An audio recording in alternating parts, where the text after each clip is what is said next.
बिस्मिल्लाहिर्रहमानिर्रहीम। हमारा सब्जेक्ट है अकाउंटिंग आई कम पार्ट 2। हम कर रहे हैं चैप्टर डेप्रिसिएशन और आज हम करेंगे क्वेश्चन नंबर 8। सबसे पहले हम क्वेश्चन पढ़ेंगे। Show machinery account. Show machinery account it means कि हमने मशीनरी को परचेज किया है और हमने मशीनरी का अकाउंट जो है वो बनाना है। मेथड कौन सा होगा? Under original cost method. Original cost method means straight line method. Machinery cost, cost का मतलब है लागत, यानी हमने मशीनरी जो परचेज की है वो कितने की परचेज की है? रुपीज़ 200,000 यानी 2 लाख की। एस्टिमेटेड लाइफ है इसकी 3 ईयर, यानी मशीन जो है वो 3 साल उसकी लाइफ है, वो 3 साल। Residual value ₹20,000। रेजिडुअल वैल्यू इसका एक और नाम है जिसे हम कहते हैं scrap value.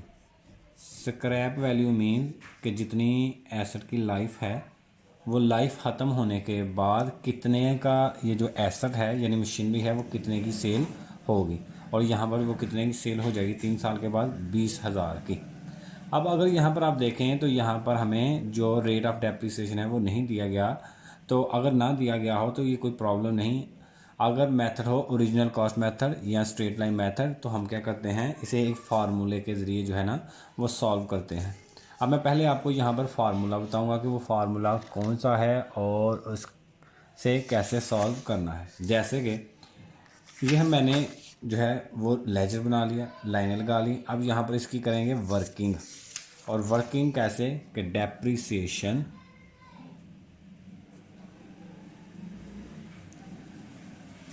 Equal to cost of asset, यानी एसेट की जो कॉस्ट थी इसमें से लेस किया जाएगा स्क्रैप वैल्यू को।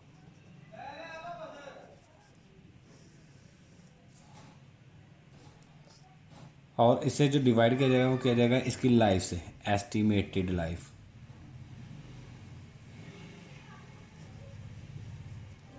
अब यहाँ पर अगर क्वेश्चन देखा जाए तो क्वेश्चन में हमें तीनों चीज़ें दी गई हैं। कॉस्ट भी दी गई है, हमें एस्टिमेटेड लाइफ भी बताई गई है, और residual value it means scrap value भी दी गई है। हम यहाँ पर ये जो वैल्यूज़ हैं ये पुट करेंगे। अब कॉस्ट जो है वो कितनी थी? 200,000 यानी 2 लाख। स्क्रैप वैल्यू जो है वो है 20,000, और इसे डिवाइड करेंगे 3 से। अब जब इसे सॉल्व आप कर लें इसे, तो आपका जो आंसर आएगा वो आ गया 60,000, यानी 2 लाख में से 20,000 माइनस किया 1,80,000 आ गया। 3 से डिवाइड किया तो ये आपका आंसर आ गया 60,000 यानी 60,000 आ गया। अब ये जो डेप्रिसिएशन आपकी है ये 60,000, इट मीन्स कि आपने हर साल जब भी डेप्रिसिएशन लेना है, जो 3 साल का अकाउंट बनाना है, हर डेप्रिसिएशन के सामने आपने 60,000 60,000 60,000 3 साल तक रखते जाना है। अब यहाँ पर हम क्वेश्चन का ये हिस्सा हल करते हैं कि देखें 3 साल के लिए हमने इसे सॉल्व करना है। तो हमने पहली चीज़ है कि हमने खरीदा क्या है? मशीनरी। तो यहाँ पर ऊपर लिखा रहेगा मशीनरी अकाउंट या मशीन अकाउंट। फर्स्ट ईयर यहाँ पर आ जाएगा कैश, और वो है 2 लाख, यानी इसकी जो कॉस्ट थी वो 2 लाख आ गए। साल के एंड पे जो हम डेप्रिसिएशन लेंगे पहले साल, वो डेप्रिसिएशन, अब क्योंकि हमें रेट ऑफ डेप्रिसिएशन नहीं बताया गया कि फ़ीसद कितनी होगी और फिर हमने किस पे लेनी है क्या नहीं, ये हम अब नहीं लेंगे क्योंकि परसेंटेज ही हमें नहीं बताई गई। तो अब हम क्या करेंगे, ये जो हमने डेप्रिसिएशन फार्मूले के लिए निकाली है 60,000, ये हर दफ़ा डेप्रिसिएशन के सामने रख देंगे।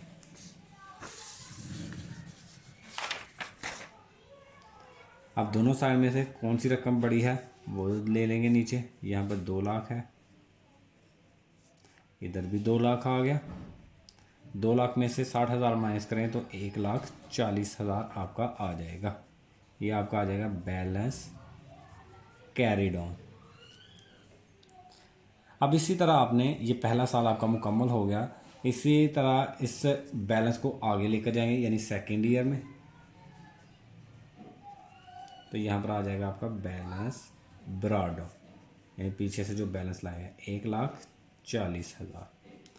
फिर दूसरे साल के एंड पे जो हम डेप्रिसिएशन लेंगे वो फिर अगर आपको याद हो तो रेट ऑफ डेप्रिसिएशन गिवन नहीं है, इसलिए रेट ऑफ डेप्रिसिएशन का जो तरीका था वो हम उस तरह डेप्रिसिएशन नहीं लेंगे। डेप्रिसिएशन हर दफ़ा यही 60,000 यहाँ पर आएगी। ये 60,000 आपका आ गया। आपने क्या करना है, दोनों साइड पर जो रकम बड़ी है वो नीचे आ जाएगी। 1,40,000, इधर भी 1,40,000। 1,40,000 में से ये 60,000 माइनस करेंगे तो 80,000 आ गए, यानी 80,000 आपका जो है वो बैलेंस आ जाएगा। यही बैलेंस जो है वो बैलेंस कैरिड ऑन बन जाएगा। ये इस तरह हमारे हो गए ये 2 साल। अब जो हमें एस्टिमेटेड लाइफ दी गई है वो है 3 साल। तो इट मीन्स दैट कि हमें क्या करना पड़ेगा, हमें ये जो लेजर का अकाउंट है ये हमें क्या करना पड़ेगा, मशीनरी अकाउंट ये 3 साल के लिए बनाना पड़ेगा। ये आ गया 3rd year. Balance brought down, यानी ये 80,000 आपका बैलेंस नीचे आ गया। तीसरे साल डेप्रिसिएशन, यानी अगर आप देखें तो हर साल जो हम डेप्रिसिएशन के सामने वैल्यू लिख रहे हैं वो वैल्यू कौन सी है, ये जो फार्मूले के ज़रिए हमारी निकली है 60,000। यहाँ पहले साल भी हमने 60,000 रखा है, दूसरे साल भी 60,000 रखा है, तीसरे साल भी हम यही 60,000 जो है वो रखेंगे। अब आप क्या करें, दोनों साइड पर देखें कौन सी रकम जो है वैल्यू जो है वो बड़ी है। 80,000 इधर है, 60,000 इस तरफ है, तो 80,000 दोनों के नीचे आएगा। अब 80,000 में से आप 60,000 माइनस करें तो यहाँ पर आपका बैलेंस जो है वो आ जाएगा 20,000। पहले साल भी 60,000, दूसरे साल भी 60,000, तीसरे साल भी 60,000, और हमने इस तरह ये 3 साल का जो है अकाउंट बना दिया है। अब हमें रेट ऑफ डेप्रिसिएशन भी नहीं था दिया गया, तो हमने ये फार्मूला यूज़ किया है। और ये फार्मूला कब यूज़ होगा, जब आपको कौन सा मेथड दिया जाएगा, स्ट्रेट लाइन मेथड। अगर रिड्यूसिंग बैलेंस मेथड है तो फिर ये फार्मूला यूज़ नहीं होगा। अब ये देखें, स्ट्रेट लाइन मेथड लिखा हो, आपको पता है कि इसके 2 और नाम हैं, फिक्स्ड इंस्टॉलेशन मेथड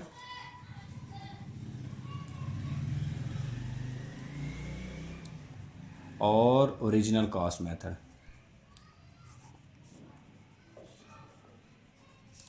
अब अगर हमें ये मेथड दिया गया होगा तो फिर ही ये फार्मूला जो है वो यूज़ होगा। पहले जो बताया था वो एक दफ़ा फिर रिपीट करवा देता हूँ कि ये जो स्क्रैप वैल्यू है इसे रेजिडुअल वैल्यू भी बोला जाता है, जैसे क्वेश्चन में आपको दिया गया है। अगर देखें तो क्वेश्चन में क्या लिखा हुआ था, रेजिडुअल वैल्यू, और वहाँ पर भी मैंने मेंशन कर दिया था कि रेजिडुअल वैल्यू का एक और नाम है जिसे हम क्या कहते हैं, स्क्रैप वैल्यू। और ये स्क्रैप वैल्यू वही है जैसे कि हम कोई भी एसेट लें या हमारे पास कोई मशीन वगैरह हो, तो हम जब वो ख़राब हो जाती है, वो टूट फूट जाती है, तो हम उसे क्या करते हैं, स्क्रैप में बेच देते हैं। तो यहाँ पर यही है कि हमने उसे बेच देना है। अब जो मशीन थी उसकी कीमत क्या थी, 2 लाख, और जब हमने 3 साल इस्तेमाल की तो उसके बाद इसकी वैल्यू क्या रह जाएगी, 20,000, यानी 20,000 इसकी वैल्यू जो है वो रह जाएगी। तो यही अगर आप देखें तो हमने 3 साल का अकाउंट बनाया है, तो 3 साल के एंड पे इसकी वैल्यू भी यही रह जाएगी।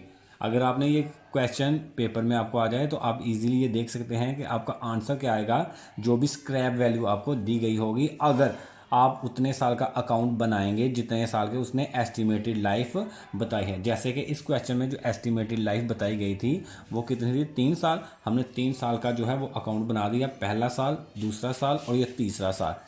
पहला साल जब 60,000 लिया तो 1,40,000 रह गया, फिर 60,000 लिया तो फिर 80,000 रह गया, फिर 60,000 डेप्रिसिएशन लिया तो बैलेंस क्या रह गया आपका, 20,000। तो आप देख सकते हैं यही 20,000 आपकी रेजिडुअल वैल्यू है, यानी कि आपकी स्क्रैप वैल्यू है। अब अगर किसी स्टूडेंट को यहाँ पर प्रॉब्लम है तो वो कमेंट सेक्शन में पूछ सकता है। अब हम पढ़ेंगे क्वेश्चन नंबर 9। आप इजीली, जिसे ये समझ आ गया है वो क्वेश्चन नंबर 9 जो है वो इजीली सॉल्व कर सकता है। तो मैं क्वेश्चन नंबर 9 जो है वो एक दफ़ा रीड कर देता हूँ ताकि आपको इसे सॉल्व करने में आसानी हो। कंपनी परचेज मशीनरी, अब खरीदा क्या गया है, मशीनरी। सबसे पहले ऊपर हम लिखेंगे मशीन अकाउंट या मशीनरी अकाउंट फॉर ₹20,000, और कितने की कीमत है, यानी कॉस्ट कितनी है, 20,000, जितने का हमने इसे परचेज किया है, यानी purchase price, cost value, and it's useful life, और इसकी लाइफ कितनी है, ये लाइफ बताई गई है 4 ईयर। इट मीन्स कि आपने जब फार्मूले में डिवाइड करना है तो आपने किसके साथ करना है, आपने इसी के साथ डिवाइड करना है, आपने इस 4 के साथ डिवाइड करना है। एंड स्क्रैप्स वैल्यू, और स्क्रैप की वैल्यू कितनी है आपकी, वो है आपकी 2000, यानी फार्मूला में 20,000, इसमें से 20,000 में से आप सब्ट्रैक्ट करेंगे 2000 को, 18,000 आएगा और 4 से डिवाइड कर देंगे, तो फिर आपके पास जो वैल्यू, जो जवाब आएगा वो आपकी हर साल की डेप्रिसिएशन होगी। और आपने यहाँ पर जो अकाउंट बनाना है वो 4 साल के लिए बनाना है, क्योंकि यहाँ पर जो एस्टिमेटेड लाइफ बताई गई है एसेट की वो है 4 साल। Prepare machinery account under straight line method, अब ये आप देख लें यहाँ पर मेथड कौन सा, स्ट्रेट लाइन मेथड। तो ये मैं आपको पहले ही बता चुका हूँ कि यहाँ पर जो मेथड यूज़ होगा फार्मूले में वो मेथड होगा straight line method, fix installation and original cost method.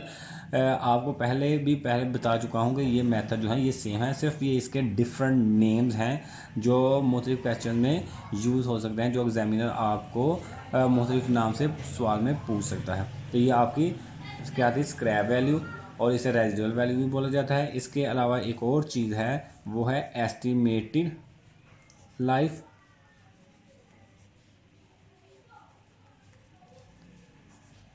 Examiner कभी कभी यूज़ कर देता है एक्सपेक्टेड लाइफ, यानी एसेट कितनी देर निकालेगा।